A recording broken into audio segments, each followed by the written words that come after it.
माझे नाव शिवराज शंकरसिंग चंदेल. मी इयत्ता 5वीमध्ये शिकत आहे. मी जनाई कोचिंग क्लासेसची ट्युशन करत आहे. मी तुम्हाला एक गणित सांगणार आहे. दोन संचांचे मसावी आणि लसावी अनुक्रमांचे 4 आणि 48 आहेत, तर त्यापैकी एक संख्या 12 असेल तर दुसरी संख्या कोणती? मसावी किती आहे?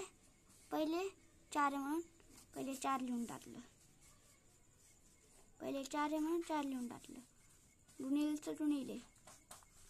दुसरी संख्या 48 आहे म्हणून 48 लिहून टाकले. जर बरोबरचं बरोबर. एक संख्या 12 आहे.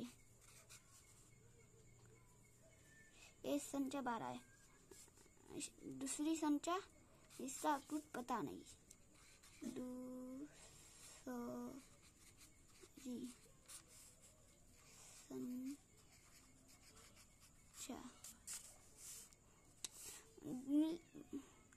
गुणिलेचं भाजिले म्हणजे कसं लिहायचं? 4 गुणिले 48 आणि खाली 12ला 12. 12 12 24 48 आणि वरच्या गुणाकार. 4 4 8 4 14 16. Option number 8.